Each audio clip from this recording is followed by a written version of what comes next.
If you've lost access to your Instacart account and can't use your phone number for recovery, follow these steps to regain access. Step 1. Visit the Instacart website. Go to the official Instacart website or open the app. Look for the sign-in option to begin the recovery process. Step 2. Click on Forgot Password. On the sign-in page, find and click the Forgot Password link. This will initiate the password recovery process. Step 3. Enter your email address.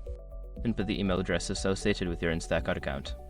Make sure it is the correct email to receive recovery instructions. Step 4. Check your email. Look for an email from Instacart with a link to reset your password. If you don't see it in your inbox, check your spam or junk folder. Step 5. Reset your password. Follow the link in the email to create a new password. Once you've successfully reset your password, you can log into your account.